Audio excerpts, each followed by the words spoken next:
The Arizona sun beat down mercilessly on the narrow canyon pass, turning the red rocks into a furnace that could cook a man alive.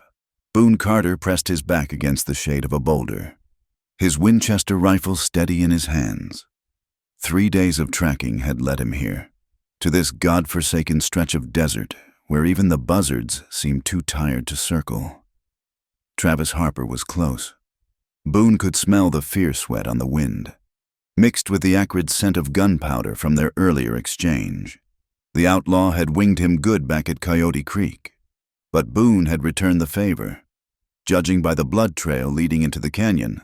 "Come on out, Harper." Boone's voice echoed off the canyon walls. "You're worth $500 to me, dead or alive. Make it easy on yourself." A shot rang out, chipping rock near Boone's head. He smiled grimly. Good, the fool was wasting ammunition. By sunset, it was over. Harper lay face down in the dust, hands tied behind his back, cursing a blue streak as Boone loaded him onto a spare horse. The bullet in Harper's shoulder had taken the fight out of him, though his mouth still worked fine. "You'll hang for this, Carter." Harper spat blood into the sand. "My boys will come for me. Your boys are scattered from here to Mexico," Boone replied, checking the ropes. "You're finished, Harper."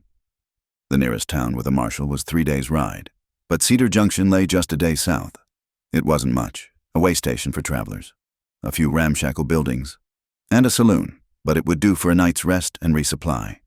They rode in as darkness fell, the lights from the saloon casting long shadows across the dusty main street. Boone secured Harper in the town's makeshift jail, really just a reinforced shed behind the general store, and paid the proprietor to keep watch. The Lost Angel saloon was exactly what Boone expected.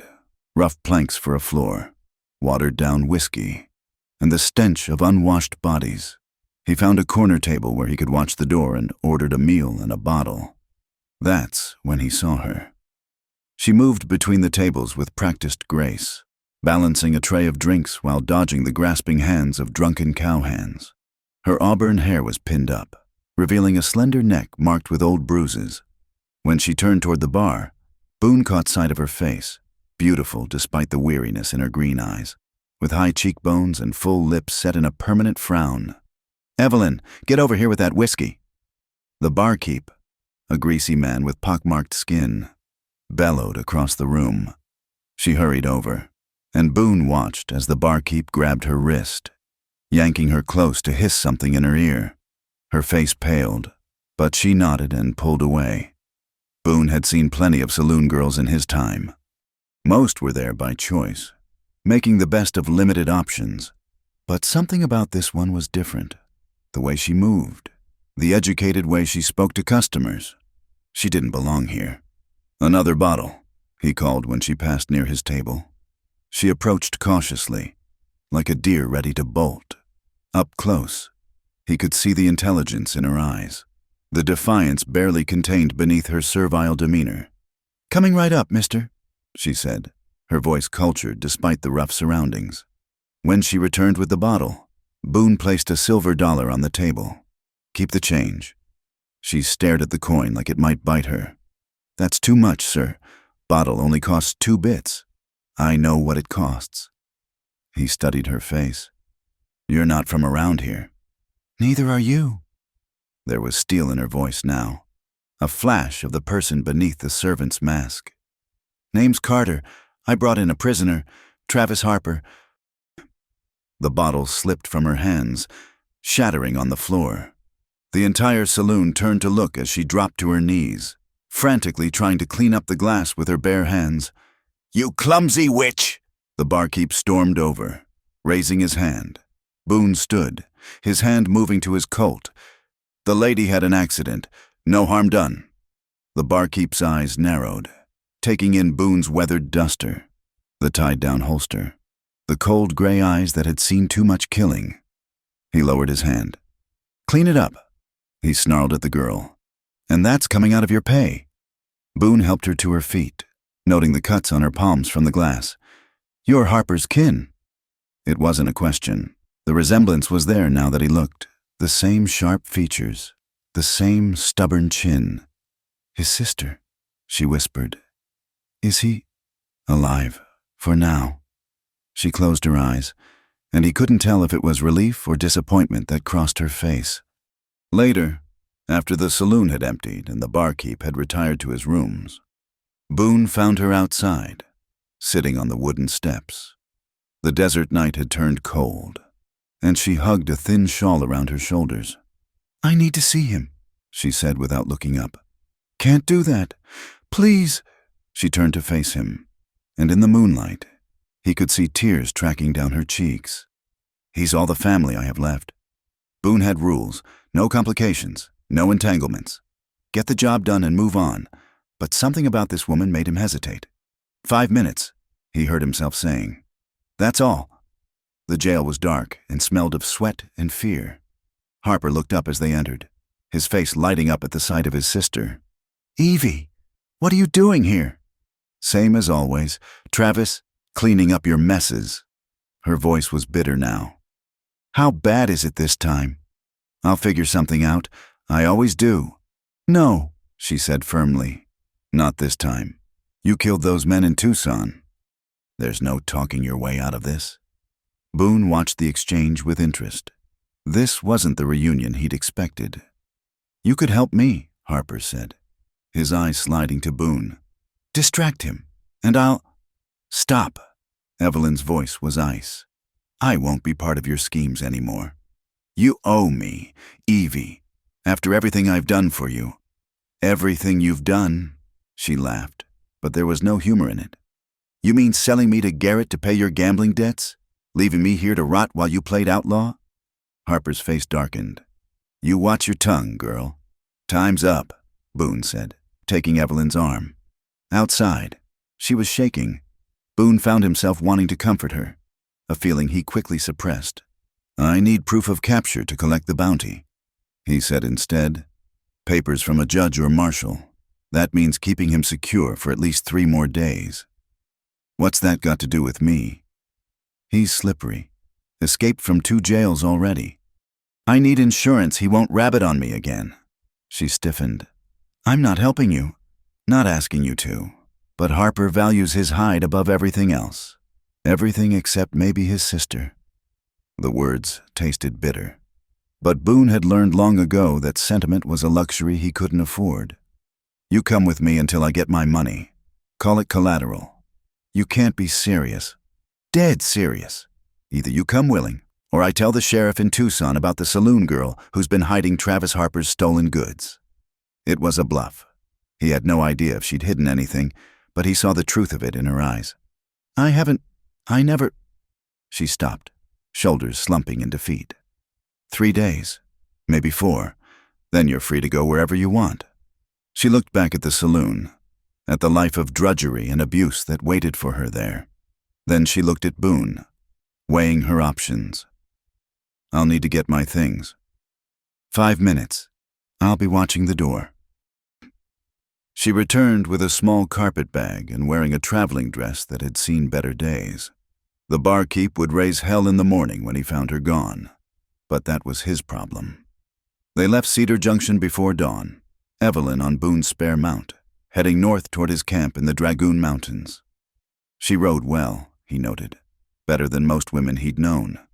"This is kidnapping," she said as the sun began to rise. "This is business," he corrected.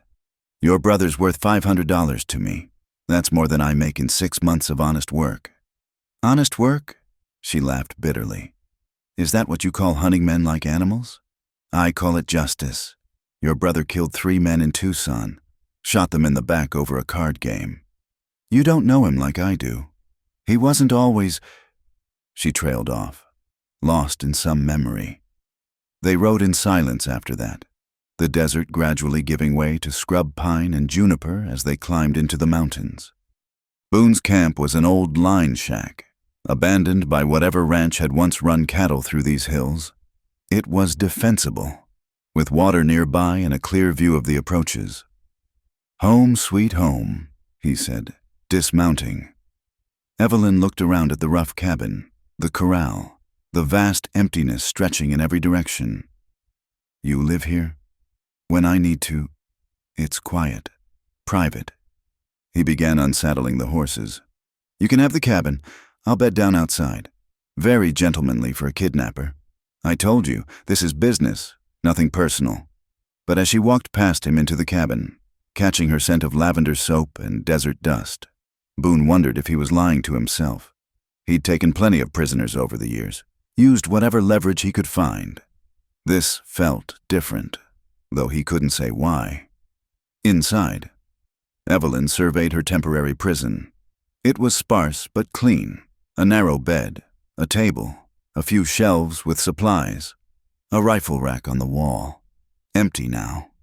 Boone wasn't fool enough to leave weapons within reach. There's food in the larder, he said from the doorway. Water in the barrel. Privy's out back. And if I try to leave? Desert will kill you before you make it 5 miles. Besides, where would you go? Back to Garrett's saloon? She flinched at the name. I suppose you think I should be grateful. I don't think anything. Miss Harper, you're here because I need you here.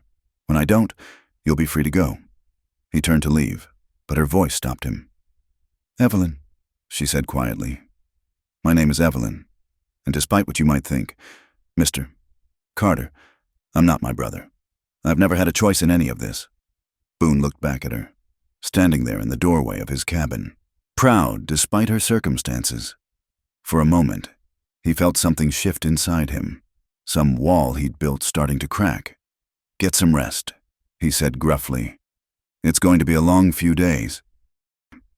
As he set up his bedroll under the stars, Boone tried to focus on the money, on the job that needed doing, but his thoughts kept returning to Green Eyes and the way she'd said his name.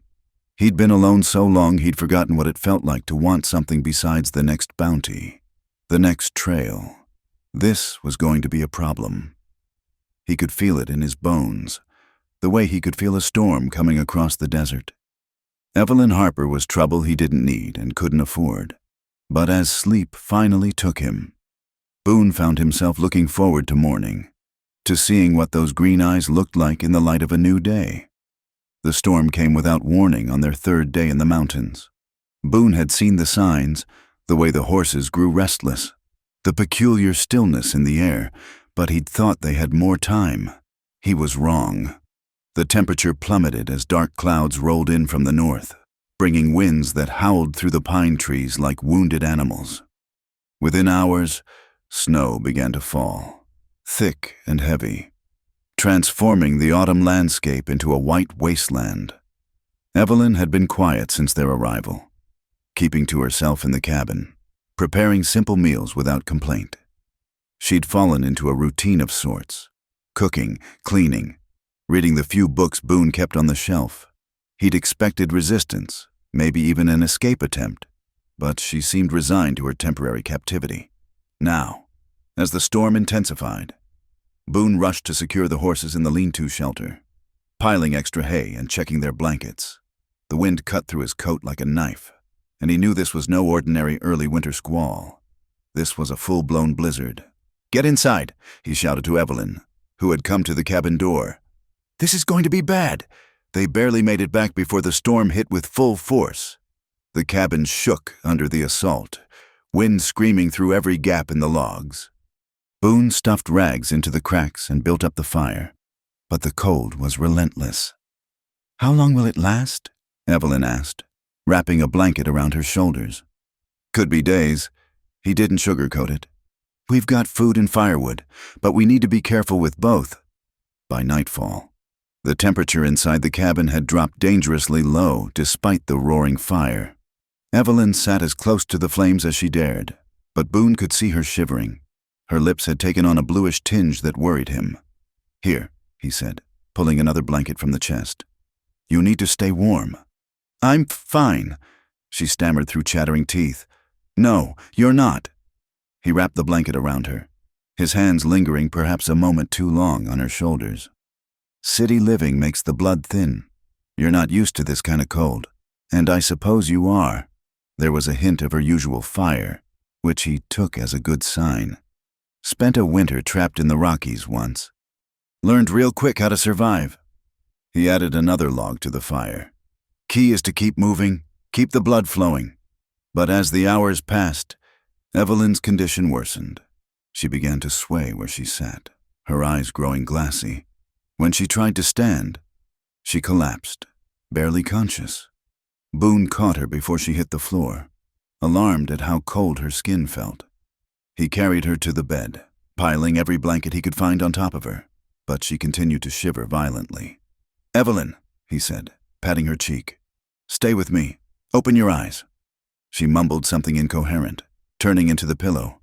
Her breathing was shallow, labored. Boone had seen men freeze to death. It started like this, the shivering, the confusion, then sleep that you never woke from. He couldn't let that happen. Not to her, making a decision that would have shocked him days ago. He shed his boots and coat, then climbed into the bed beside her, pulling her against his chest.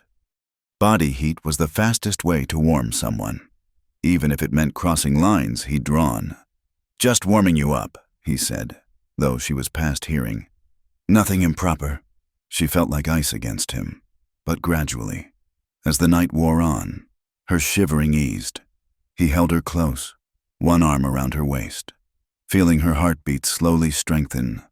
Sometime near dawn, she turned in his arms, pressing closer, seeking warmth instinctively.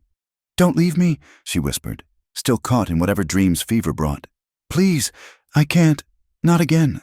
"Shh," Boone soothed, stroking her hair. "You're safe. I've got you." More words tumbled out, broken and rambling. She spoke of Travis, of their father who died in a mining accident, of their mother, gone when Evelyn was just 12, of promises broken and trust betrayed. "He said it would just be for a month," she murmured, tears sliding down her cheeks, even in sleep. "Just until he paid off the debt. But Garrett, he wouldn't let me go, said I belonged to him now." Boone's jaw clenched as the story emerged in fragments. Travis had literally sold his sister to pay a gambling debt, left her in that saloon to be used and abused while he played outlaw. The bruises he'd noticed made sense now, as did the way she flinched from sudden movements. "The men, they thought I was... But I fought. I always fought." Her voice broke. "Nobody ever came for me. Nobody cared. I care," Boone found himself saying, the words surprising him. "You're not there anymore. You're safe." She settled at his voice, her breathing evening out. He continued to hold her, watching the firelight dance on the walls, thinking about paths that led people to places they never meant to go. He'd been so focused on the bounty, on Travis Harper as a prize to be collected, that he'd never considered the human cost. How many Evelyns were out there, paying for the crimes of others, trapped by circumstances beyond their control? Morning came gray and bitter, the storm still raging. Evelyn stirred, then froze as she realized where she was, in bed, in Boone's arms, their bodies pressed together for warmth. "Easy," he said as she tried to pull away. "You nearly froze last night. Had to warm you up." Color flooded her cheeks. Did I say anything? I remember being cold. Then you were feverish, talked some nonsense." He released her, sitting up. "Feeling better?" She nodded, not meeting his eyes. "Thank you for saving me. Couldn't very well let my collateral freeze to death," he said, trying for lightness. But the joke fell flat. They both knew something had changed in the night. Some invisible line crossed. The storm continued for 2 more days.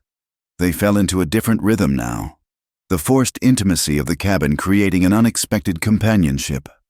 Evelyn told him about her life before, how she'd been educated by nuns, had dreams of being a teacher before their father died and everything fell apart.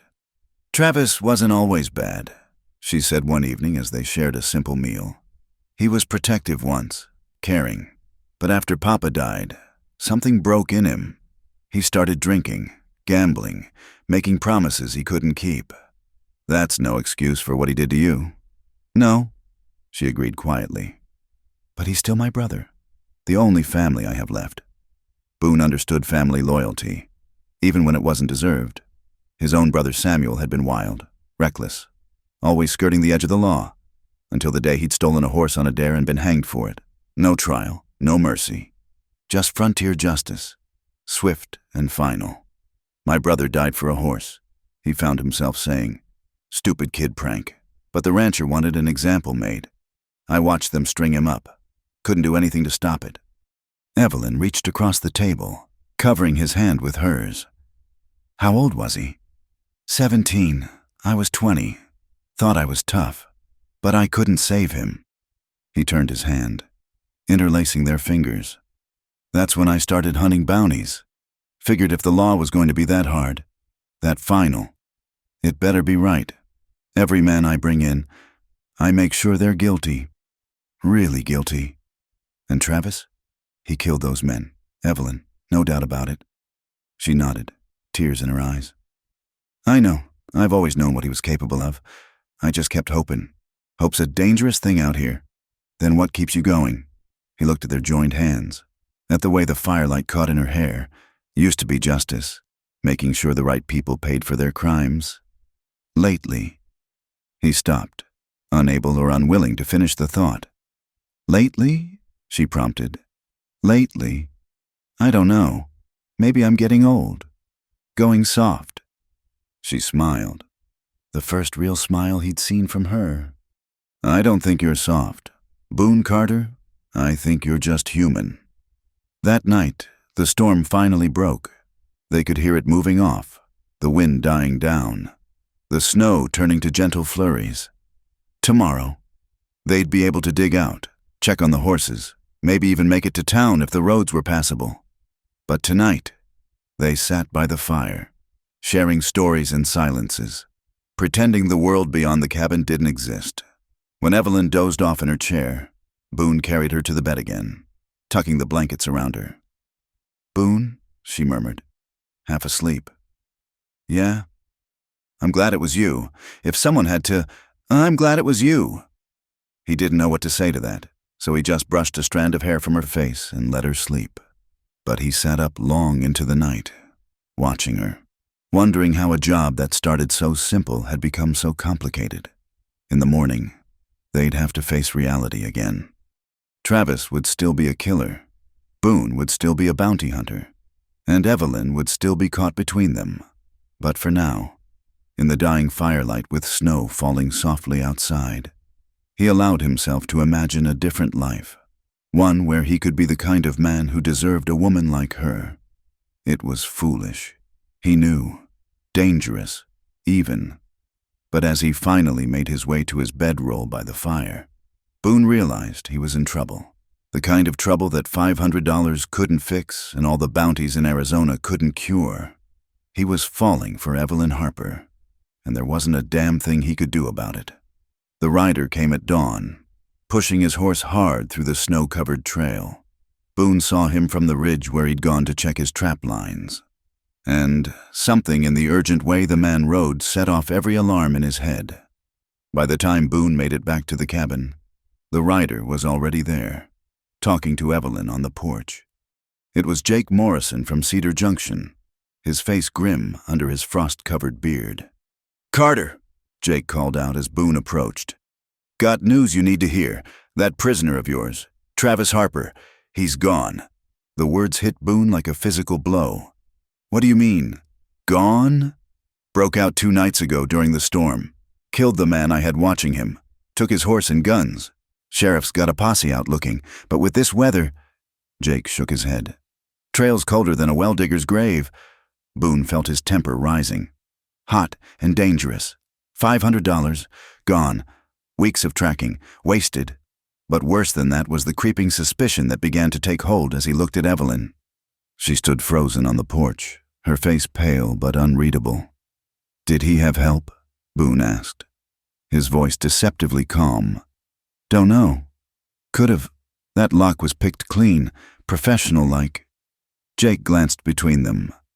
"Thought you should know, seeing as how you're keeping his sister and all."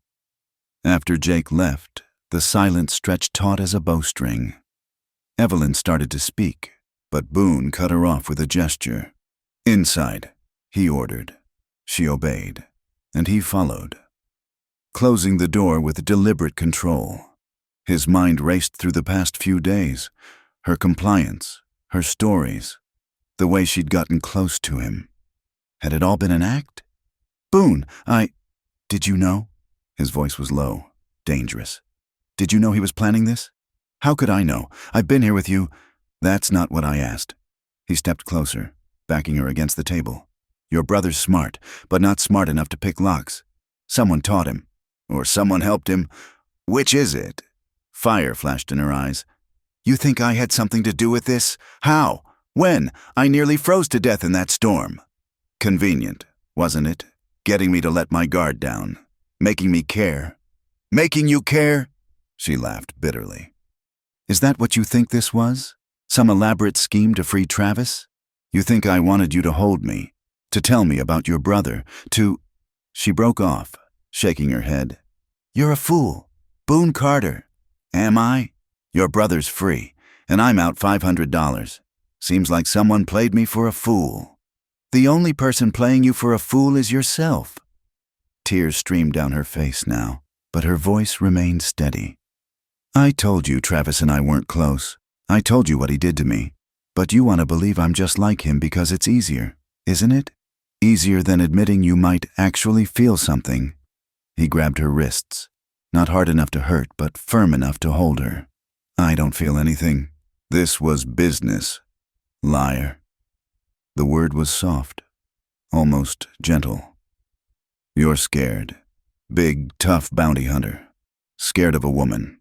I'm not scared of anything. Then why are you shaking? He looked down, surprised to find she was right. His hands trembled where they held her wrists. With a curse, he released her, turning away. Get your things, he said. I'm taking you back to Cedar Junction. To what? Garrett's saloon? You know what waits for me there. Not my problem anymore. No, she said quietly. I suppose it never was. Something in her tone made him turn back. She stood straight, chin raised, but all the fire had gone out of her eyes. She looked defeated, broken in a way that even her time at the saloon hadn't managed. You win, Mr. Carter, she said formally. I'll gather my belongings. She moved past him toward the bedroom area, and suddenly he couldn't bear it. His hands shot out, catching her arm. Wait, why? You've made your decision. I'm Travis Harper's sister, which means I'm guilty by blood. Fine. I've been judged guilty my whole life for things I didn't do. This is just one more. Evelyn. No? She pulled free. You don't get to do that. You don't get to say my name like it means something after what you just accused me of. I may be many things. Boone Carter. But I'm not a liar.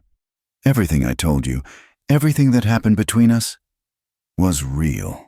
At least for me. She disappeared behind the curtain, and Boone stood there, conflicted and miserable. His instincts, honed by years of hunting men, told him she was innocent, but his experience, carved out of betrayal and hard lessons, warned him not to trust. He walked outside, needing air, needing space to think. The morning sun made the snow sparkle like diamonds, and the world seemed impossibly clean and pure, unlike his thoughts, which churned muddy and dark. Travis Harper was smart, but not that smart. The timing was suspicious. Yes, but Evelyn had been with him throughout the storm. There was no way she could have communicated with anyone. And her illness hadn't been faked. He'd felt her burning skin, heard her fevered rambling, the horse shelter. He strode over, checking for tracks. His horses were there, placid and undisturbed. No signs of additional mounts, no evidence of visitors. The snow around the cabin was pristine except for Jake's fresh tracks. She was telling the truth. The realization hit him like a punch to the gut. He'd accused an innocent woman, one who'd trusted him enough to share her pain, who'd held his hand while he talked about Samuel, cursing himself for 7 kinds of fool. Boone headed back to the cabin. He found Evelyn sitting on the bed, her carpet bag packed beside her, tears flowing silently down her cheeks. I'm sorry, he said from the doorway. She didn't look up. For what? Doing your job? Being suspicious? That's what keeps you alive out here, isn't it? For not trusting you, for jumping to conclusions. He moved into the room. crouching in front of her. "You're right. I was scared. Am scared. I haven't let anyone close since Samuel died. And now? Now I'm asking you to forgive a suspicious old bounty hunter who doesn't deserve it." She finally met his eyes. "You're not old. Despite everything." He smiled. "That's what you took from that? I have to focus on something, or I'll either hit you or kiss you, and I haven't decided which. I probably deserve the hit." "You do." She reached out, touching his face gently. "But I think I'll save it for later." He turned his head, pressing a kiss to her palm. "Stay. Not as collateral, not as insurance. Just stay. Travis is still out there. He's dangerous when he's cornered. Boone, he'll come for me. Then we'll be ready for him. You think I'd let you face him alone?" He stood, pulling her up with him. "Partners." She searched his face for a long moment, then nodded. "Partners." He pulled her close then, holding her the way he'd wanted to since the storm, not for warmth, but for the simple need to feel her against him. She melted into his embrace, her arms winding around his neck. "I'm still angry with you," she murmured against his shoulder. "I know. And you'll have to work to earn my trust back." "I know that too." "Good. As long as we're clear." She pulled back slightly, looking up at him. "Kiss me?" He obliged, capturing her lips in a kiss that was gentle at first, almost hesitant. But then her fingers twisted in his hair, and gentleness gave way to something deeper, hungrier. Years of loneliness and pain melted away in that moment, replaced by a warmth that had nothing to do with physical desire and everything to do with coming home. When they finally broke apart, both breathing hard. Evelyn smiled. "Still thinking about that $500? "What $500? She laughed, the sound filling the cabin like music. "Good answer, Mr. Carter." That night, they didn't pretend about sleeping arrangements. Evelyn came to his bed willingly, and they lay together in the darkness, talking in whispers about dreams deferred and futures uncertain, between kisses that grew increasingly heated and touches that mapped new territory. They found in each other something neither had dared hope for: acceptance, understanding, and the beginnings of love. "What happens now?" Evelyn asked as dawn approached, her head on his chest, fingers tracing patterns on his skin. "Now we prepare," Boone said, pressing a kiss to her hair. "Travis will come, either for you or for revenge. When he does, we'll be ready. And after, we see where the trail leads us." She rose up on one elbow, studying his face. "You'd give up bounty hunting. For me? I'd give up a lot more than that." He cupped her face gently. "Question is, would you take a chance on a man with blood on his hands and too many ghosts in his past?" "I already have," she whispered, sealing the promise with a kiss that tasted of hope and new beginnings. Outside, the sun rose over the mountains, painting the snow-covered peaks in shades of gold and rose. Inside the cabin, two damaged souls found healing in each other's arms, building something worth fighting for in a land that demanded strength above all else. The future was uncertain. Danger waited on the horizon. But for now, in this moment, they had each other. And that, Boone thought as Evelyn curled against him with a contented sigh, was worth more than all the bounties in the Arizona territory. The decision to leave the mountains came after a week of watchful waiting. Every shadow could hide Travis. Every sound might herald his arrival. Boone knew they couldn't stay holed up forever. Supplies were running low. And more importantly, Evelyn was growing pale from the constant tension. "We need to get you somewhere safe," he said one morning, checking his rifle for the 100th time. "Somewhere with people. Witnesses." "Travis won't care about witnesses," Evelyn replied, but she was already packing her few belongings. "He's past caring about anything but revenge now." They rode out at dawn, taking a circuitous route through the back trails Boone knew well. The nearest real town was Mesquite Ridge, a 2-day ride north. It had a sheriff, a judge, and most importantly, a boarding house run by a widow named Mrs. Elmira Patterson, who asked no questions if the money was good. The journey started peacefully enough. Evelyn had taken to wearing men's clothing, easier for riding. She said, though Boone suspected she also wanted to be less recognizable. With her hair tucked under a hat and dust on her face, she could pass for a young ranch hand from a distance. "You know," she said as they paused to water the horses at a stream, "I used to dream about traveling, seeing the territories, maybe even California." "What stopped you?" "Life, Travis, being poor." She shrugged. "The usual things that stop people from following dreams. Nothing's stopping you now." She looked at him with those green eyes that seemed to see right through him. "Isn't there?" He knew what she was asking, what she wasn't quite saying. Over the past week, they'd fallen into something that felt dangerously like domestic life. Cooking together, sharing stories, stealing kisses when the fear wasn't too heavy. But neither had put words to what was building between them. "Evelyn, The shot came from nowhere, splintering the tree trunk inches from Boone's head. He reacted on instinct, shoving Evelyn behind a boulder and returning fire in the direction of the muzzle flash.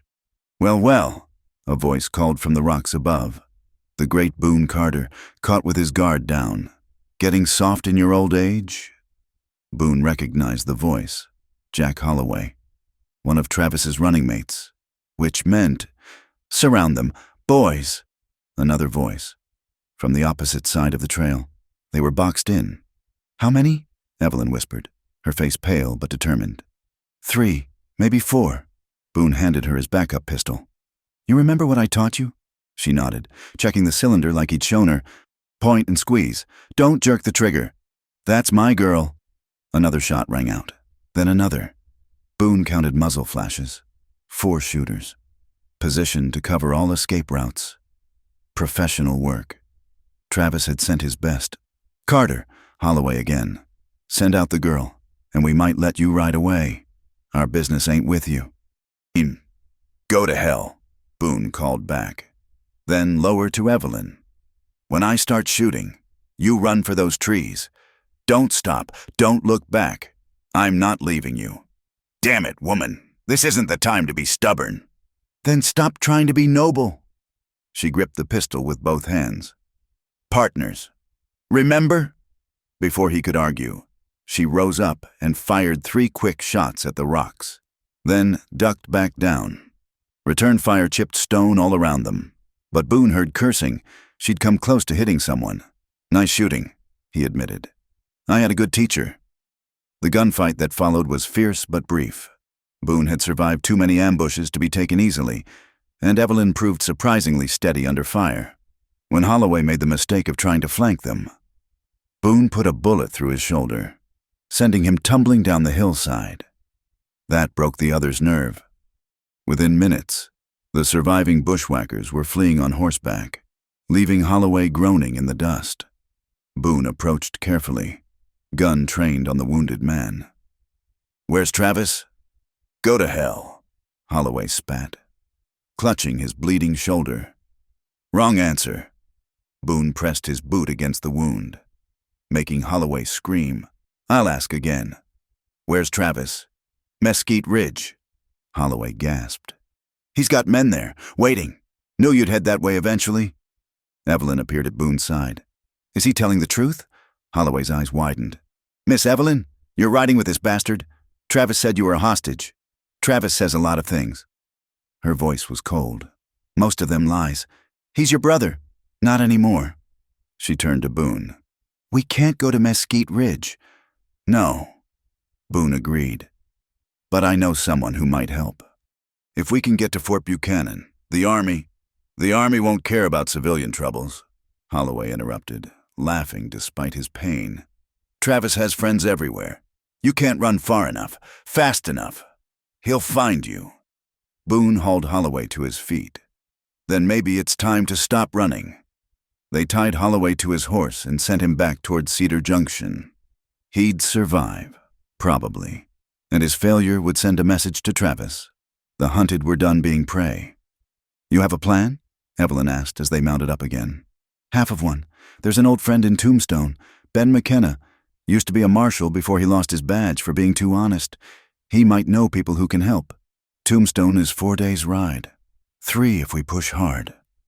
He studied her face, saw the exhaustion she was trying to hide. Can you make it? I can make it. They rode through the night, stopping only when the horses absolutely had to rest. Evelyn dozed in the saddle, and Boone tied her horse's reins to his pommel to keep her from falling.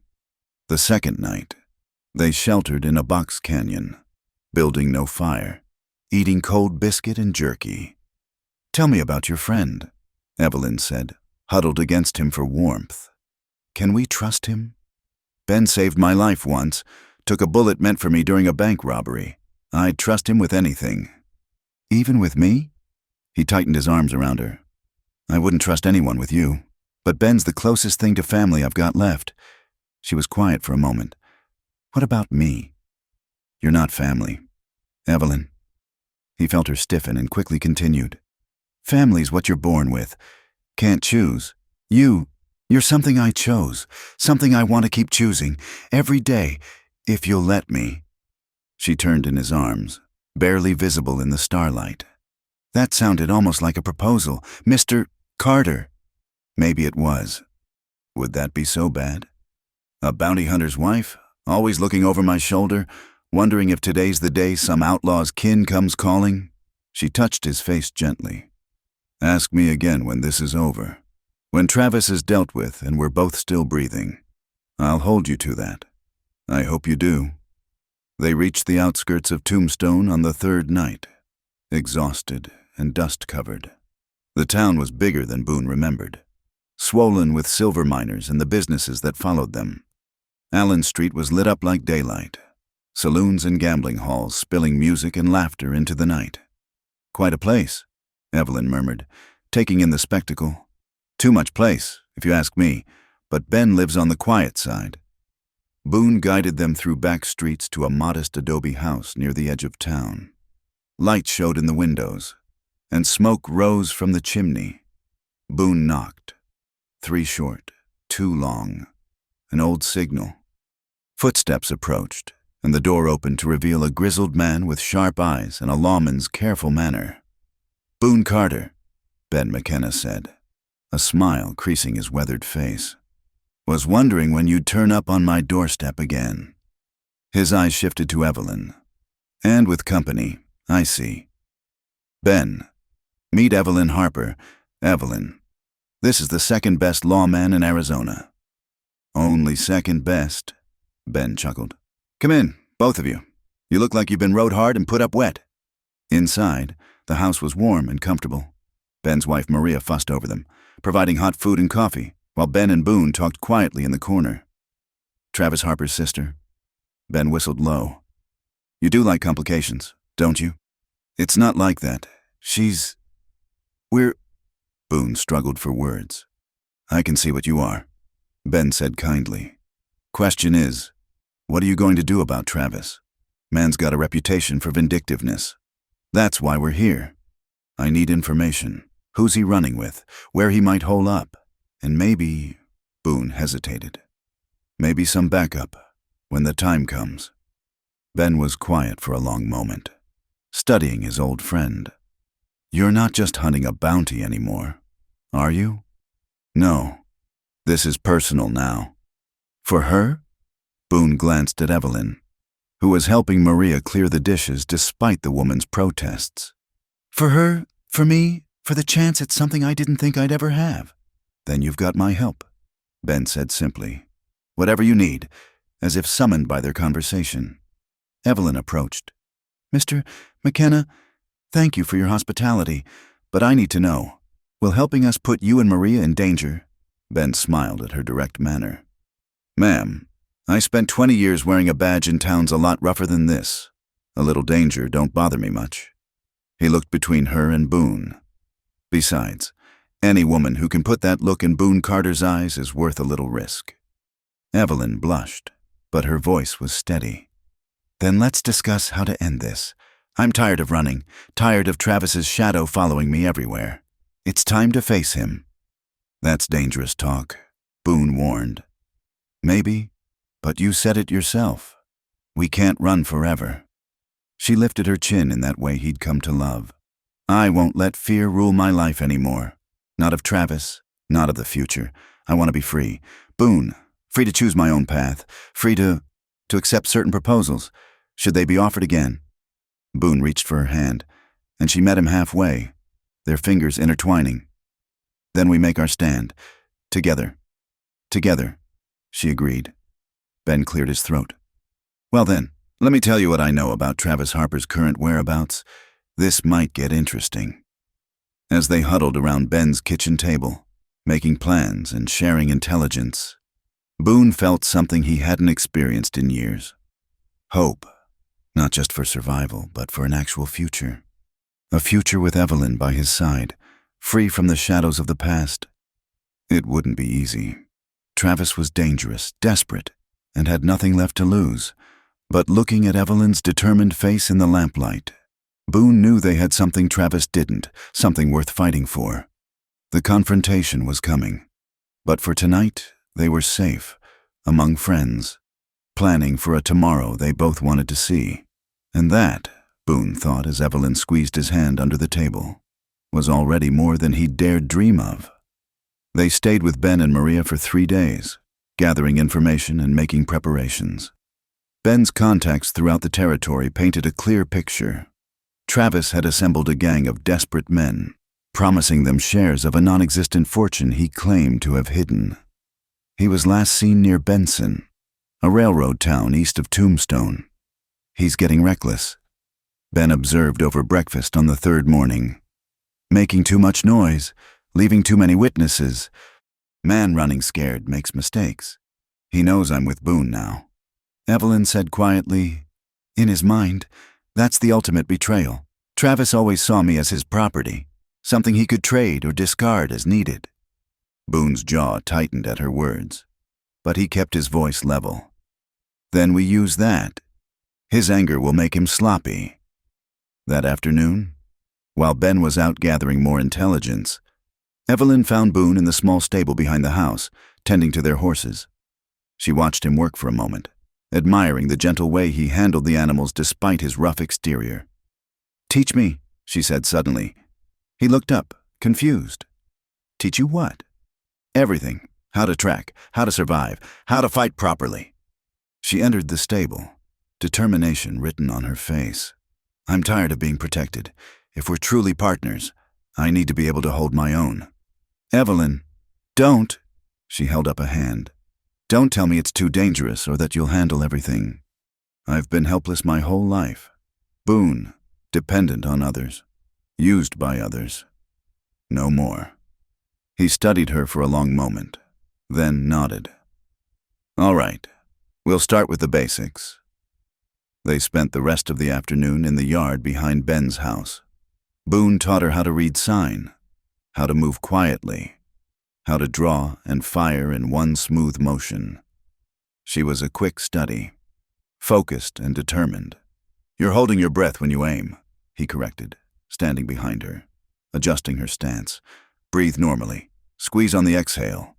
She tried again, this time hitting the target Ben had set up, an old tin can on a fence post 20 yards away. Better. His hands lingered on her waist, and she leaned back against him. Am I distracting you, Mr. Carter? Always, he admitted, pressing a kiss to her neck. But I'm learning to work through it. She turned in his arms, holstering the pistol. I mean it, Boone, I need to be ready. Not just for Travis, but for whatever comes after. After, he repeated, liking the sound of it. Been thinking about that myself. Maybe head north, find some land, build something. A ranch? Maybe, or maybe just a place, somewhere quiet, where the past can't find us. The past always finds us, she said softly, but maybe we can make peace with it. That evening, Ben returned with news. Travis is moving this way. Word is he's planning something big, something to send a message. My guess is he'll hit Tombstone within the week. Then we don't wait, Boone decided. We take the fight to him. That's what he's expecting, Ben warned. Could be riding into a trap. Everything's a trap out here, Boone replied, Question is, who springs it first? They spent the night planning. But when Boone woke before dawn, Evelyn's side of the bed was empty. He found her on the back porch, wrapped in a shawl, watching the stars fade. Couldn't sleep? She shook her head. Thinking about Travis, about who he used to be. She paused. Did you know he taught me to read? Papa thought it was wasteful for a girl. But Travis snuck me books, taught me letters by lamplight. Boone sat beside her, saying nothing. He was 14 when Mama died, changed overnight from a boy to a man, trying to take care of us. Maybe that's when the anger started, when he realized the world didn't care about our struggles.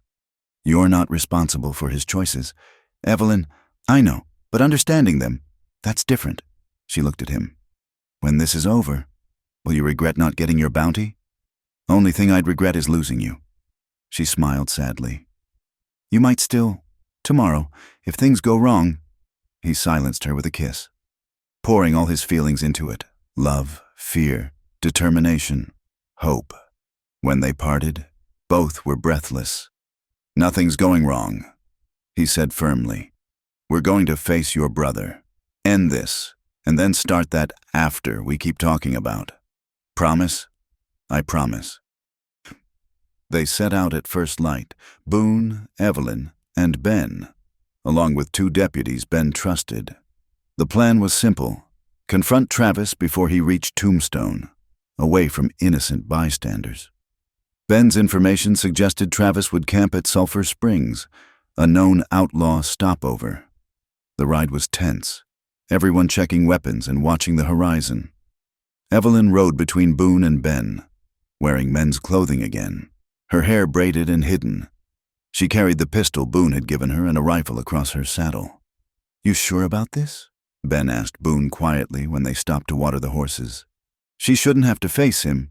Try telling her that, Boone replied, watching Evelyn check her weapons with practiced efficiency. Woman's got steel in her spine. They reached Sulphur Springs by late afternoon. The old stage station was abandoned, but fresh tracks and smoke from the chimney announced occupation. Boone counted horses, 6, maybe 7. More than expected, Ben muttered. We can handle it. Boone turned to Evelyn. Last chance to wait here. Not a chance, she said firmly. They approached carefully, spreading out to cover different angles. Boone had just reached the corner of the building when the shooting started. It was chaos, muzzle flashes from windows, men shouting, horses screaming. Boone dove for cover, returning fire, trying to spot Evelyn in the confusion. He saw her behind a water trough, calmly picking her shots like he'd taught her. Travis Harper, Boone called out during a lull. This is Boone Carter. Your quarrel's with me, not these others. Come out and face me. Laughter echoed from inside. Carter, you brought my baby sister to a gunfight? That's low, even for a bounty hunter. I brought myself, Evelyn called out, her voice cutting through the tension. I'm done running from you, Travis. Done being your victim. Silence for a moment. Then, Evie? That really you? It's me. And I'm asking you to stop this?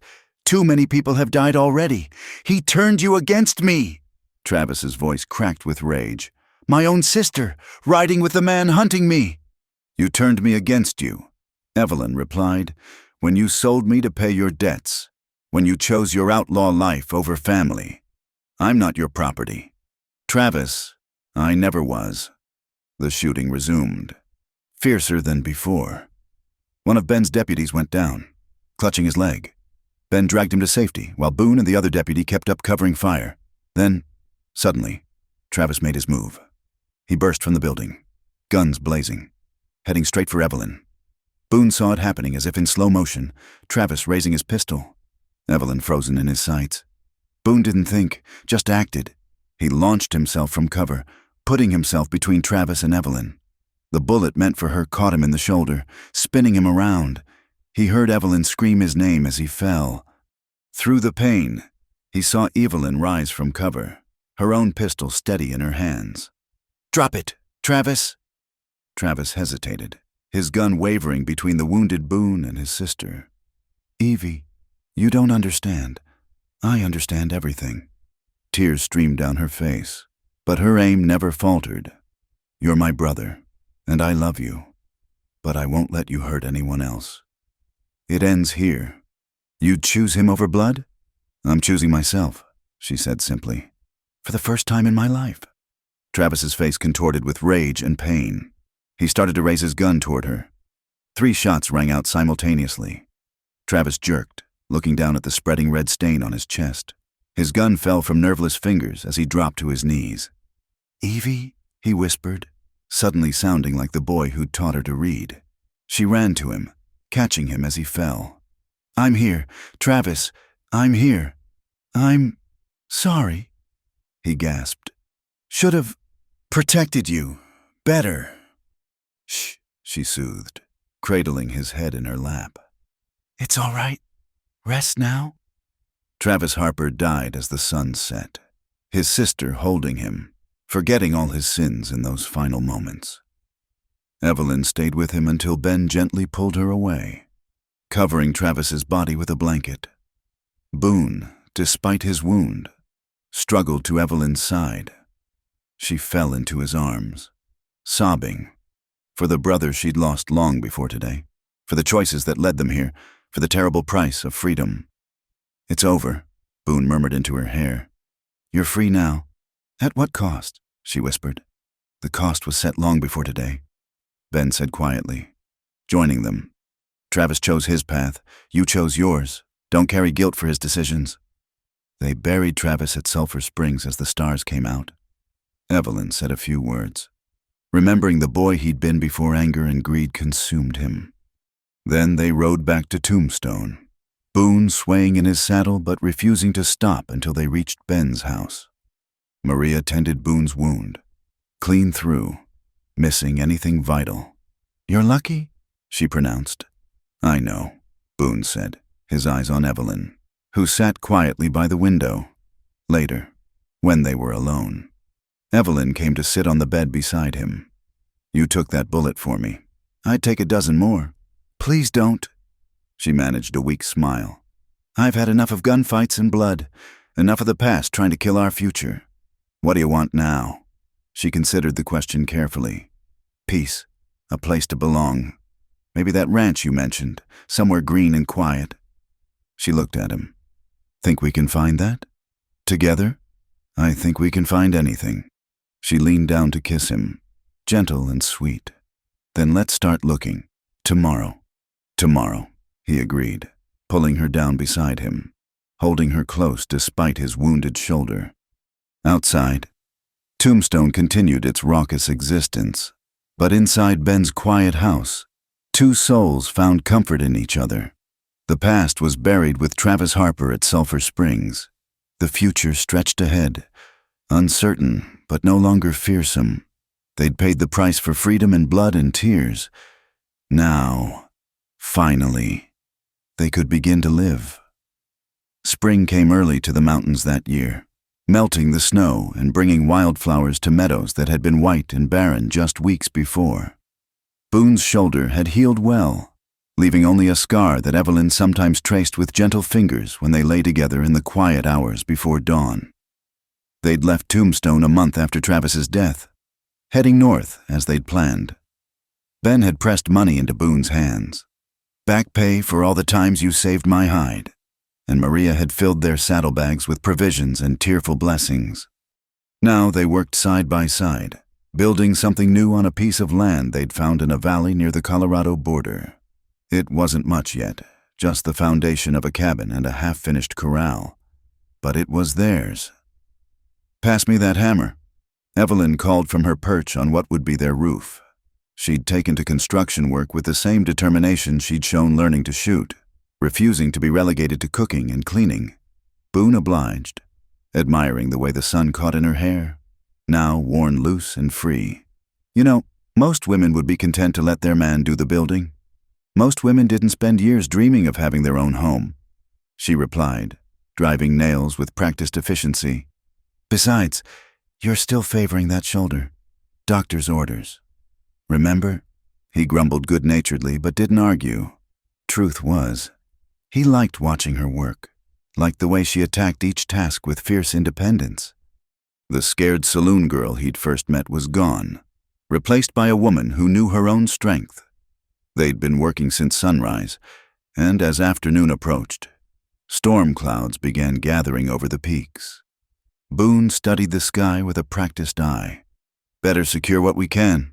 Looks like weather coming in." They worked quickly, covering supplies and tools, making sure the horses were safe in the lean-to they'd built first. The storm hit just as they ducked inside the half-finished cabin, rain hammering on the partial roof. "Well," Evelyn said, wringing water from her hair, "at least we'll know where the leaks are." They huddled together in the only fully covered corner, sharing a blanket and watching the rain fall through gaps in the roof. It should have been miserable, but Boone found himself oddly content. "Having second thoughts?" he asked. "Could be in a nice hotel in Denver right now, instead of a leaky cabin in the middle of nowhere. Hotels cost money. Money we need for livestock and supplies." "That's not what I asked." She turned to look at him, rain-damp and beautiful. "No second thoughts. Not one. You. Only thought I have is that I should have proposed proper-like by now." "Oh," she tried for casual, but he could hear her breath catch. "And what's stopping you? Wanted to have more to offer, a finished house, maybe some cattle, a future that amounts to more than just promises?" "Boone Carter," she said firmly, "if you think I care about any of that, you haven't been paying attention." He shifted to face her fully, taking her hands in his. "I know you don't. That's why I want to give it to you anyway." He took a breath. "Evelyn Harper, would you—" "Yes," he blinked. "I haven't finished asking. Don't need to. The answer's yes. Has been since that night you held me through the storm." She smiled at his stunned expression.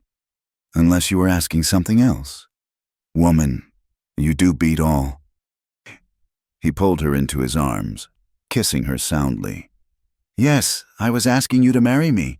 Then yes, I'm saying I will." They were married 2 weeks later in the nearest town, a small mining settlement called Copper Creek. The ceremony was simple. Just them, the circuit preacher, and 2 miners as witnesses. Evelyn wore a blue dress she'd made herself, wildflowers in her hair. Boone had trimmed his beard and bought a new shirt for the occasion. "Do you, Boone, take this woman to be your lawfully wedded wife?" the preacher asked. "I do," Boone said, his voice rough with emotion. "And do you, Evelyn, take this man to be your lawfully wedded husband?" "I do," she whispered, tears streaming down her face. "Then by the power vested in me by the territory of Colorado, I pronounce you man and wife. You may kiss your bride." Boone didn't need to be told twice. He swept Evelyn into his arms, kissing her with all the passion and promise of their new life together. The miners cheered and threw rice, which they'd have to buy more of later, but neither of them cared. That night, in the hotel's best room, a wedding gift from the owner who'd been charmed by Evelyn, they came together as husband and wife.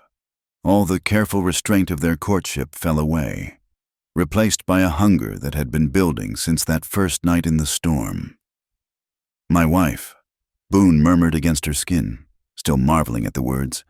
"My husband," she replied, pulling him closer. "Always." They returned to their valley to find their nearest neighbors, a family named the Morgans who lived 5 miles east, had been busy in their absence. The cabin roof was finished, the walls chinked properly, and a note was tacked to the new door. "Welcome home, Mr. and Mrs. Carter, your neighbors." "I told you this was good land," Evelyn said, tears in her eyes again. Good people, too. Their first summer as husband and wife passed in a blur of hard work and simple joys. They raised the walls of a barn, planted a kitchen garden, acquired a small herd of cattle from a rancher heading back east. Evelyn proved to have a way with animals, gentling even the most skittish calves. In the evenings, they sat on the porch Boone had built, watching the sun paint the mountains gold and red. Sometimes they talked about the future, plans for expanding the house, maybe raising horses alongside cattle. Sometimes they sat in comfortable silence, content just to be. "Do you miss it?" Evelyn asked one evening as summer turned to fall. The hunt, the chase, the excitement? Boone considered the question. Thought I might. Man does something for that long. It becomes part of him. But honestly, he pulled her closer, I don't miss it at all. What we have here, this is what I was really hunting for all along. Just didn't know it. Even when I burned the biscuits this morning. Even then, though maybe we could work on your cooking a bit. She swatted him playfully. My cooking's improving. Your pickiness. On the other hand. Their laughter echoed across the valley, a sound that would have seemed impossible just months before. Here, in this place they were building together. The past truly felt past. Travis was a memory softened by time and distance.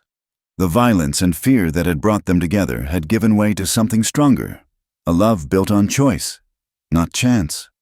As autumn progressed, Evelyn began to feel unwell in the mornings. At first, she attributed it to the change in seasons or perhaps something she'd eaten. But when Maria Morgan came to visit and found her retching behind the barn, the older woman smiled knowingly. How far along? Maria asked gently. What? Evelyn straightened, wiping her mouth. Child, I've birthed 5 of my own. I know morning sickness when I see it. The realization hit Evelyn like a lightning bolt. She counted back, did the math, felt her knees go weak. 2 months? Maybe 3? Best tell that husband of yours before he figures it out himself. Men can be surprisingly dense about these things, but even Boone will notice eventually. That night, as they prepared for bed, Evelyn gathered her courage. Boone, I need to tell you something. He looked up from banking the fire, immediately alert. What's wrong? Nothing's wrong. At least, I hope you won't think so. She took a deep breath. I'm carrying our child. The poker slipped from his hands, clattering on the hearth. We're going to have a baby. Come spring, most likely. He crossed the room in 2 strides, gathering her into his arms with infinite gentleness. A baby, he repeated, wonder in his voice. Our baby. You're happy? Happy. He pulled back to look at her, his eyes bright with unshed tears. Evelyn, darling, there aren't words. Are you well? Do you need anything? Should you be resting?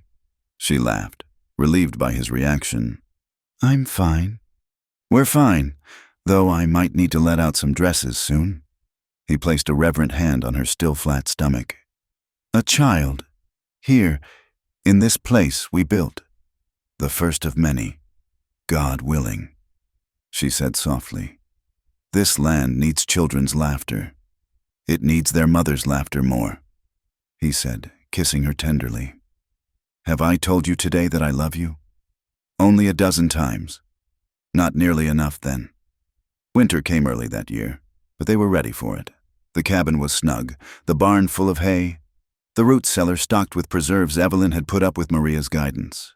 As snow fell outside, they spent long evenings by the fire, Boone working leather while Evelyn sewed tiny garments. What do you hope for? She asked one night. Boy or girl? Healthy, he answered immediately. Beyond that, I don't care. Though a little girl with your eyes would be something, or a boy with your stubborn streak. Lord help us if it gets both. They laughed, but there was truth in the jest. Any child of theirs would be strong-willed, born of parents who'd fought for their happiness.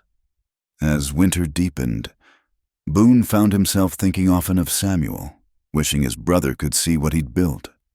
Sometimes he talked to Evelyn about it, sharing memories of the boy who'd died too young. He would have loved you, Boone said one night, would have teased me mercilessly about going soft. You haven't gone soft, Evelyn protested. You've gone happy. There's a difference. Is there? Yes. She set aside her sewing, moving awkwardly with her growing belly to sit beside him. Soft implies weakness, but choosing happiness, choosing love, building something in spite of all the reasons not to, that takes more strength than any gunfight. He gathered her close, marveling again at the wisdom hidden in this woman who'd once seemed so fragile. "How'd you get so smart?" "I had a good teacher," she said, echoing words from what felt like a lifetime ago. "He taught me to shoot straight, ride hard, and never give up on what matters." Sounds like a wise man. He has his moments. Outside, snow continued to fall, blanketing their valley in pristine white. But inside, warmed by fire and love and the promise of new life, Boone Carter and his wife faced the future without fear. They'd traveled hard roads to reach this place, paid prices no one should have to pay. But in the end, they'd found what they were looking for. A home, a family, a love worth more than all the bounties in the West. And in the spring, when their child's first cries echoed across the valley, they would know with certainty that every struggle had been worth it. The past was gone, buried with the men they used to be. What remained was this: a man, a woman, and the life they'd chosen to build together against all odds. It was, Boone thought as Evelyn dozed against his shoulder, more than enough. It was everything.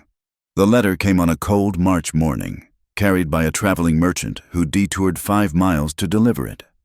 Evelyn, now heavy with child, was kneading bread when Boone brought it inside, his face grave.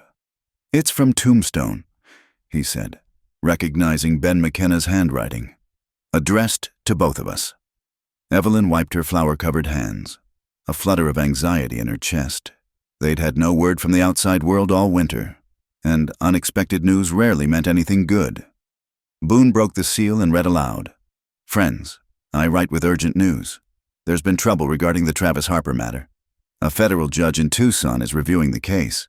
Claims there are irregularities in how Travis died. They're calling witnesses, and your names are on the list. I've bought you some time, but you need to know someone's stirring this pot, and they have money behind them. Be careful." "Ben." Evelyn sank into a chair, one hand protectively over her swollen belly. "After all this time, Travis has been dead nearly a year. Someone's looking for leverage," Boone said, pacing. "Or revenge. Did Travis have any partners we didn't know about? He mentioned someone once, a man named Garrett Cross, said he had connections back east, railroad money." She paled. "Boone, what if—" "No one's touching you or our child," he said firmly, kneeling beside her chair. "We knew the past might catch up eventually.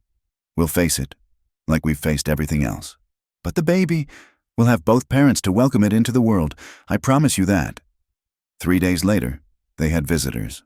Boone saw the riders approaching from the ridge where he'd been checking cattle. 4 men, moving with the purposeful pace of those on business.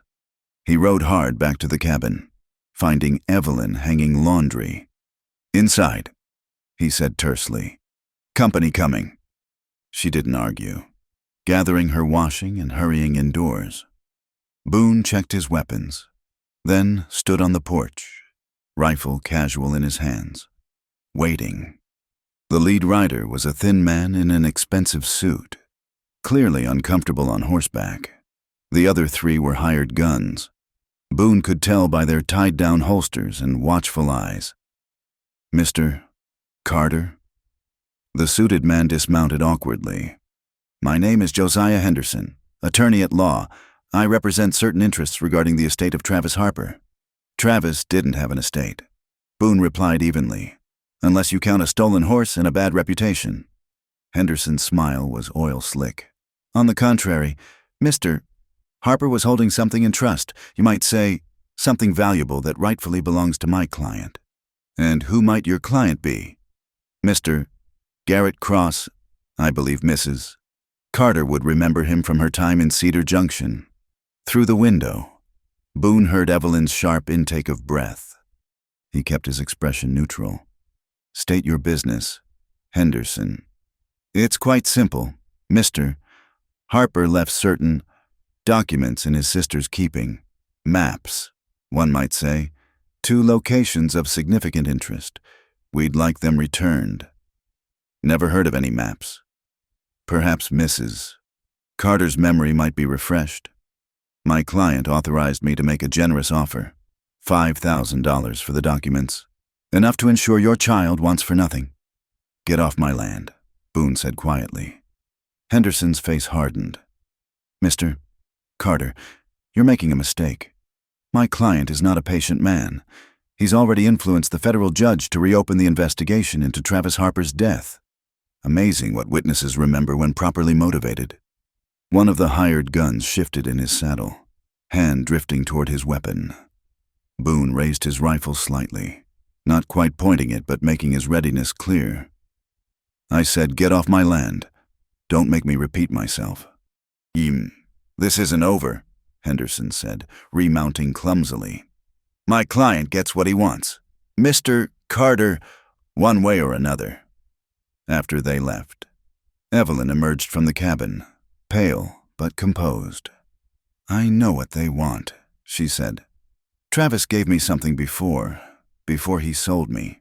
Said to keep it safe, that it was our future. Maps? She nodded. 2 hidden army gold shipments he and his gang robbed. I burned them the night after Garrett. She shuddered. I wanted nothing to do with blood money. You did the right thing, Boone said, pulling her close. But Cross won't believe they're gone. What do? We prepare for a fight, and we get word to Ben, if they're manipulating judges. We need friends. The next weeks were tense. Boone barely left Evelyn's side, enlisted the Morgan boys to help watch the property. Every rider on the horizon made them reach for weapons. Every unexpected sound in the night brought them awake. Then, on the night of the spring storm, Evelyn's pains began. It's too early, she gasped, clutching Boone's hand. Still 2 weeks before. Babies come when they're ready, he said with a calm he didn't feel. I'll ride for Maria. No, don't leave me. Please. He looked at her sweat-dampened face, the fear in her eyes, and made a decision. All right, we'll do this together, like everything else. For hours, the storm raged outside while Evelyn labored within. Boone did what he could, remembering births he'd witnessed on the trail, praying he wasn't making fatal mistakes. Evelyn was brave, barely crying out even when the pains were worst. Talk to me, she begged between contractions. Tell me about after... When this is over, he said, wiping her face with a cool cloth. We'll sit on the porch with our baby. Watch it grow strong in this valley. Teach it to ride before it can properly walk, knowing you. She managed a weak smile. And if it's a girl, especially if it's a girl, needs to be strong in this world, like her mother. Nobody's that strong, he said, kissing her forehead, just before dawn. As the storm finally broke, their child entered the world with a lusty cry that made both parents weep with relief. A girl, small but perfect, with her mother's nose and what might be her father's stubborn chin. Sarah, Evelyn whispered, cradling the baby. After your mother. Sarah Evelyn Carter. Boone agreed, touching his daughter's tiny fist with one trembling finger. Welcome to the world, little one. They had 3 days of perfect happiness, 3 days of marveling at tiny fingers and toes, of taking turns walking the floor when Sarah fussed, of feeling like the luckiest people alive. On the 4th day, Henderson returned, this time with a dozen men. Boone saw them coming, had time to bar the door and check his ammunition. Evelyn, still weak from childbirth, stationed herself at a window with a rifle. Sarah sleeping in a basket beside her. Carter, Henderson called from beyond rifle range. We can do this civilized, or we can do it ugly. Your choice. The only thing you're doing is leaving, Boone shouted back. Last warning. I think not.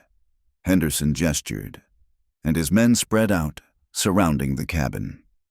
You see, Mister, Cross is done waiting. Give us the maps, and we leave. Everyone lives. Refuse? He shrugged eloquently. They were burned, Evelyn called out. A year ago. They're gone. Mister, Cross doesn't believe you. Mrs. Carter. He thinks you're keeping them for yourself. Planning to recover that gold once your husband's attention wanders. That's insane. Perhaps. But Mr. Cross is not entirely rational where betrayal is concerned. Your brother promised him a fortune, then disappeared with the only proof of its location. Boone assessed their position, 12 men, professionals by the look of them. He and Evelyn might hold them off for a while, but with her still recovering and the baby to protect. "What guarantee do we have you'll leave if we cooperate?" he called. "You have Mr. Cross's word as a gentleman."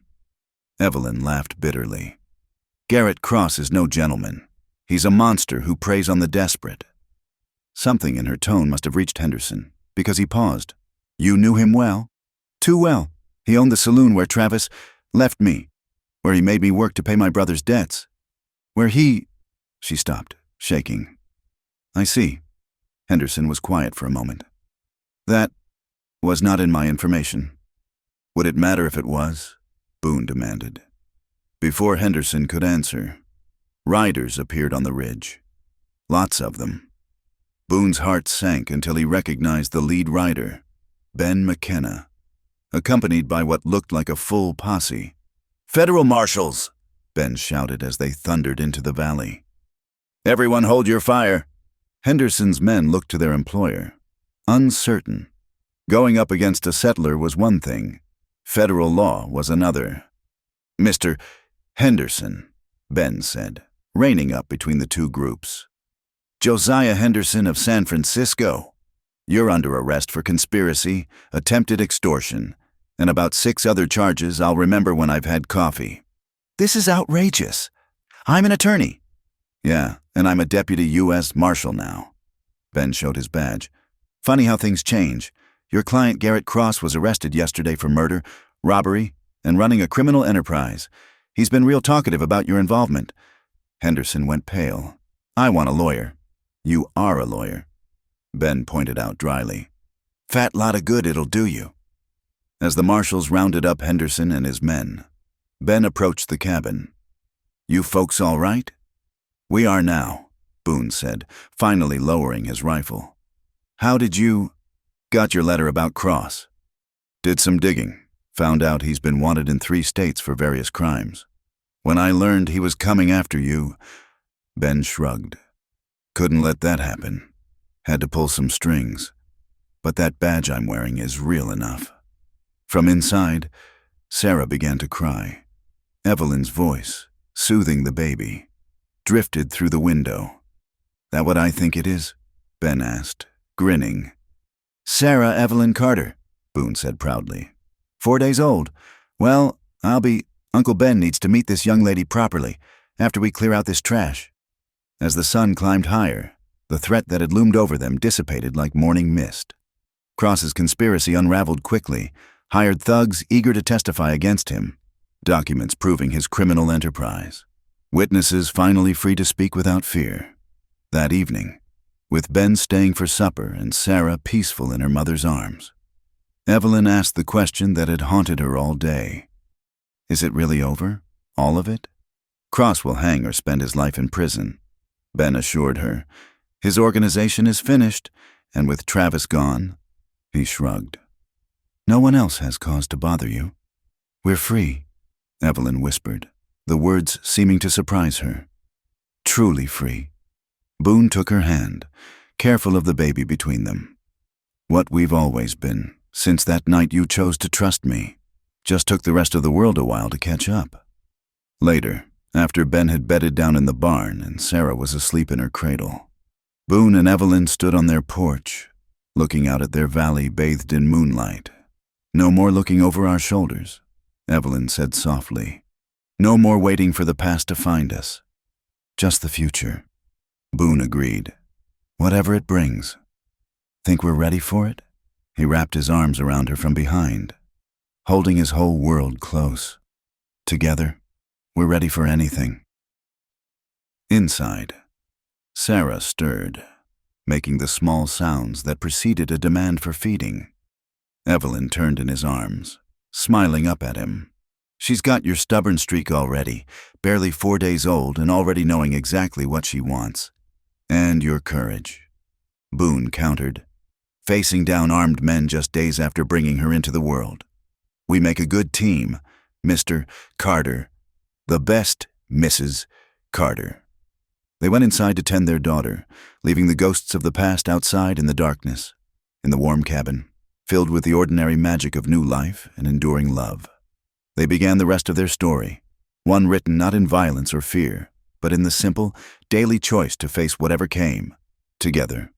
The past was finally, truly past.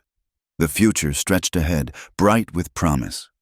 And in that moment, with his daughter in his arms and his wife by his side, Boone Carter knew he was the richest man in the territory, richer than all the gold Travis Harper had hidden, richer than anything Garrett Cross had schemed for. He was home. 1 year had passed since the night Henderson and his men surrounded their cabin. Sarah was toddling now, exploring their small world with fearless curiosity that reminded Boone painfully of his brother Samuel at that age. The ranch had prospered. Their cattle herd had doubled.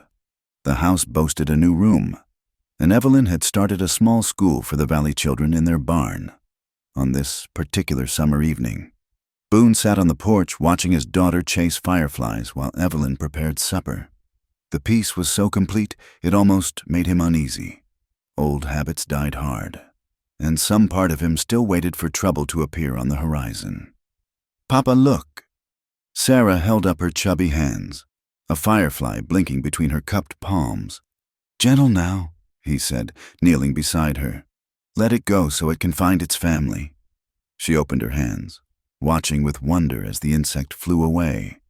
Pretty light," he agreed, scooping her up. "Just like you, little one." "Supper's ready," Evelyn called from the doorway. She paused, smiling at the sight of them. "My two loves, covered in dirt, as usual." "Mama!" Sarah squirmed to be let down, toddling toward her mother with arms outstretched. Evelyn caught her, spinning her around. "Were you helping Papa with the cattle?" "No, she was supervising," Boone said, joining them. "Pointed out everything I was doing wrong, too." "Wonder where she gets that from," Evelyn teased, kissing his cheek. They ate together as the sun set, Sarah babbling about her day's adventures. A rabbit she'd seen, a pretty rock she'd found, the big moo cow that had licked her hand. These simple moments were treasures Boone had never imagined having, back in his bounty hunting days. Later, with Sarah asleep in her crib, Boone and Evelyn sat together on the porch swing he'd built last Christmas. The night was warm, full of cricket song and the distant howl of coyotes. "Ben wrote again," Evelyn said, producing a letter. "Says he and Maria are thinking of moving up this way. Her lungs aren't doing well in Tombstone's dust. We could use good neighbors. That land to the west would suit them." "That's what I thought." She leaned against him. "Strange how things work out. A year ago, we were fighting for our lives. Now we're planning neighborhoods. Regrets? Not one." She turned to look at him. "You? Only that it took me so long to find you." She smiled, that soft smile that still made his heart skip. "You found me exactly when you were meant to. Any earlier, and we might not have been ready for each other." "You really believe that?" "I do. We both had to go through fire to appreciate the peace." She paused. "Speaking of which, I have something to tell you." Something in her tone made him sit up straighter. "What is it?" "I visited Doc Morrison yesterday when I went to town for supplies." "Are you ill?" Alarm shot through him. "No, not ill." She took his hand, placing it on her still flat stomach, expecting again. For a moment, Boone couldn't speak. Then joy flooded through him, and he pulled her close. "Another baby? By Christmas, Doc thinks—" She laughed at his expression. "You look stunned. You do know how this happens, right?" "Smart mouth," he said, kissing her soundly. "How do you feel?" "Happy, scared, excited." She studied his face. "You?" "All of that and more. Sarah will be a big sister. Lord help us, she's bossy enough already." They sat in comfortable silence, hands entwined, thinking about the future. 2 children, maybe more, a real family, growing alongside their ranch. "I want to build a proper schoolhouse," Evelyn said suddenly. "Not just using our barn, a real school for all the valley children. That's a big project." "I know. But this valley is growing. The Morgan boys are courting girls from town, talking about settling here. Ben and Maria might come. Others will follow. Children need education. Boone need chances we didn't have. He heard the passion in her voice, the echo of the woman who'd once dreamed of being a teacher before life derailed her plans. Then we'll build it, this winter, when the cattle work slows. Really? Really, though I'd draw the line at you climbing on the roof this time. Not in your condition. We'll see about that, she said, but she was smiling. A month later, they broke ground on the schoolhouse. Word spread, and families came from miles around to help. The Morgan clan, the Hendersons from the next valley, even some townspeople who'd heard about the project. It became a community effort, with shared meals and children playing together while adults worked. Boone found himself appointed unofficial foreman, organizing work crews and supplies. He grumbled about it to Evelyn, but secretly enjoyed the camaraderie. After years of solitary trails, being part of a community felt foreign but good. Never thought I'd see Boone Carter running a barn raising. Tom Morgan said one day, wiping sweat from his brow. Schoolhouse raising, Boone corrected. And neither did I. Marriage changes a man. The right marriage does. Boone agreed, watching Evelyn across the yard. She was surrounded by women, all talking and laughing as they prepared lunch, even pregnant and tired. She glowed with happiness. The schoolhouse was finished by autumn, a sturdy one-room building with real glass windows and a bell tower. Evelyn cried when they hung the bell, a gift from the townspeople. My wife, the schoolmarm. Boone said that night as they walked through the empty classroom. Suits you. I'll only teach until the new baby comes, she said, running her hand over the smooth desk they'd bought. Then we'll need to find a proper teacher. Why? You are a proper teacher. I'll have 2 little ones to tend. Can't manage a classroom, too. We'll figure it out, he said. Always do. She turned to him suddenly, eyes bright with tears. Do you ever think about them? Travis, your brother, all the people who didn't make it this far. Sometimes, less than I used to. I dreamed about Travis last night. He was young again, teaching me to read. She wiped her eyes. I like to think he'd be proud of this, of what we've built from the ashes. Maybe he would be, Boone said gently. The boy he was, before anger took him. Winter came gently that year, snow falling soft and steady. The schoolhouse was warm and full of children's voices. Evelyn taught reading and arithmetic, history and geography, creating the future one lesson at a time. On Christmas Eve, as snow fell outside and Sarah played with wooden blocks by the fire, Evelyn's pains began. This time, Maria Morgan was there to help, having moved to the valley with Ben just a month before. Boone paced outside like every expectant father since time began, Ben keeping him company with a flask of whiskey. Second one's usually easier. Ben offered, Tell that to my nerves. Boone muttered, You face down outlaws without blinking? This has you scared? This matters more. Ben clapped his shoulder. That it does, friend. That it does. The baby came with the dawn. A boy, loud and healthy. They named him William Benjamin Carter, after both grandfathers and the friend who'd stood by them. He looks like you, Evelyn said, exhausted but radiant. Same stubborn chin. Poor kid, Boone said, touching his son's tiny fist. He's perfect. Sarah, allowed in to meet her brother, studied him solemnly. Baby Will? That's right, sweetheart. You're a big sister now. She considered this, then patted the baby's head with surprising gentleness. My baby. Well, Evelyn laughed weakly. She's claimed him. That was easy. As the sun rose on Christmas morning, painting the snow-covered valley in shades of gold and pink, Boone Carter stood at his window, watching the world wake. Behind him, his wife dozed with their newborn son in her arms while their daughter played quietly nearby. The journey from that day in Cedar Junction seemed impossible now, from bounty hunter to husband, from violence to peace, from solitude to family. Every choice, every hardship, every moment of joy had led here. Merry Christmas, Mr. Carter, Evelyn said softly. He turned, smiling at his family. Whole, safe, together. Merry Christmas, Mrs. Carter. Outside, Church bells rang in the distance, carrying across the crisp air.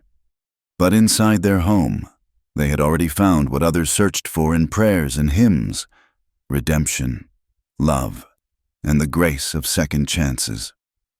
"Papa, story?" Sarah asked, climbing onto the bed carefully. "What story would you like, little one?" "The one about the princess and the cowboy." Evelyn laughed. "She means us. I made the mistake of telling her a very edited version of how we met." "A princess and a cowboy." Boone settled on the bed, careful of mother and baby. "Well, once upon a time, there was a beautiful princess who was very sad." "Why sad?" Sarah interrupted. "Because she was waiting for someone special to find her." Evelyn supplied. "Someone brave and good who would see her true worth." "And did he?" Sarah asked, though she knew the answer. "He did," Boone said, meeting Evelyn's eyes over their daughter's head. "And she saved him right back. They saved each other, and lived happily ever after." "Still working on that part," Boone said, kissing Sarah's head. "But so far, so good." As the morning unfolded with the simple chaos of family life, Sarah's excitement over presents, William's needs, the preparation of Christmas dinner, Boone found himself overwhelmed with gratitude. Every hard mile, every dangerous moment had been worth it to reach this place. Later, friends would arrive: the Morgans, Ben and Maria, other Valley families. They would share food and laughter, children would play in the snow, and the house would ring with joy. But for now, in the quiet morning light, it was just them, the gunslinger turned rancher, the saloon girl turned teacher, and their two precious children. "I love you," he told Evelyn suddenly, needing to say it. "I love you too," she replied, understanding shining in her eyes. "Forever and always. Forever and always," he agreed. Outside, the world was vast and sometimes cruel, still full of dangers and uncertainties. But inside this home built on love and determination, they had created something unbreakable. They had taken their scars and turned them into strength, their pain into purpose, their past into prologue for a better future. And in the end, that was the greatest bounty of all. Not gold or glory, but this: a family, a home, a love that had conquered every obstacle. In the wild heart of the American frontier, where justice was often harsh and redemption rare, they had written their own story. And it was, against all odds, a happy one. "Papa," Sarah said, settling against his side, "tell it again, from the beginning." So he did, weaving their truth into fairy tale, their struggles into triumph, and as snow fell gently outside their window, the Carter family celebrated not just Christmas, but the miracle of their own existence, together, whole, and finally, truly free. The bounty hunter had taken her as collateral, but in the end, her love had been worth more than any reward. And that, as Sarah would say, was the best happily ever after of all. Thank you all for listening to this Wild West love story. I'd love to know where you're tuning in from. Drop a comment below and let's connect across the miles. If you enjoyed this tale of Boone and Evelyn's journey, please subscribe to Wild West Campfire for more stories of romance, redemption, and adventure in the American frontier. Share your thoughts about their story. Did you have a favorite moment? Let me know in the comments below.